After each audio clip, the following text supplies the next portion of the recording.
Itong pulo na to, dito na talaga kami. Naging matatag kami sa lugar na to kasi andito na kasi yung kabuhayan namin. Ito po tuwing umaga, ito pong hanap buhay, ang hanap buhay ko. Bukod po yung sa asawa ko, siya po namamalangaya. Ako naman po ito, nakikirapak to kung saan po mayroong salang para kahit paano po dagdag kita. Kulang po talaga. Kaya nga po talaga kailangan kung ano po yung pwede mong pagkabuhayan, dagdag kita rin po yun, mga plastic na binibenta sa junk shop. Konti lang kinakain namin yan. Masaya pa rin kami. Wala lang yung mga may sakit yung mga anak ko. Sa konting problema, naayos namin. Sa isang magulang, napaka-importante sama-sama kayo magpamilya. Kahit na anong problema, anong pagsubok. Kailangan kasi magkakasama kayo. Magkakahawak kami kayo. Sinabi ko sa sarili ko na hindi ako susuko hanggat kaya ko. Talagang nagtitis ako para sa mga anak ko. Kasi ako talagang grade 5 lang inabot ko.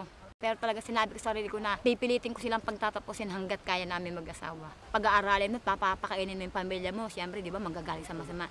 Yun hindi ko pinangarap sa mga anak ko eh. Gumawa kayo ng mabuti. Kahit na mangalkal kayo ng basura, gumapang kayo sa putik, basta huwag lang gumagawa ng masama. Isla Pulo, kasi simulan natin sa I Dare You nung nag-challenge kami mga 2 years ago. May isa akong pamilya na tinirahan. Pinaramdam sa amin kung ano yung buhay ng pamilya na yun.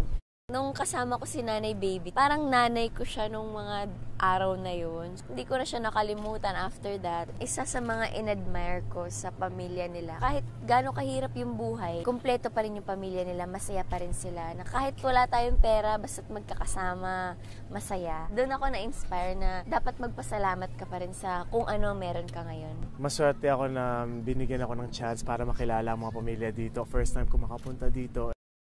Sige, talagang siya, hindi niya nakalimutan yung Isla Pulo. Lalong-lalo na kami, hindi kami nakalimutan. Talaga pong mayayakap ko po siya. Hindi ko nang pamapigil sa sarili ko.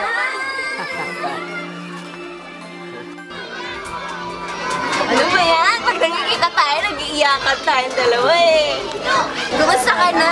Magpapasko na. Ito, makakita ka naman ng pogi. Pwede ako talaga, kaya papasalamat mo ako talaga. Huwag naiyak, magpapasko na eh. O, yakapin mo na lang si Sian. O, Sian, ha?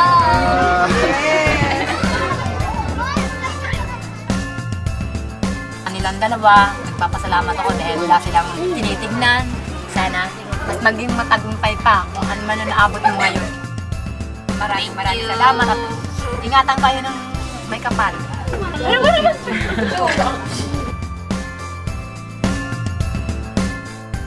Paskong-pasko na sa amin, siyempre. Yay! Ito naman din yung regalo kaya simple, pero nagangaling dito. May regalo din kami ni Sian para sa inyo. Ito na yung picture ko, may message ko para sa inyo. Ang nakasulat dito, Nanay Baby and Family, maraming salamat sa inspirasyon na binibigay niyo sa akin. Ingat ko kayo lagi and I wish you good health always. Talagang hindi ko nakalimutan. Ikaw nagbalik, nagsama ka pa. Merry Christmas! Maraming salamat.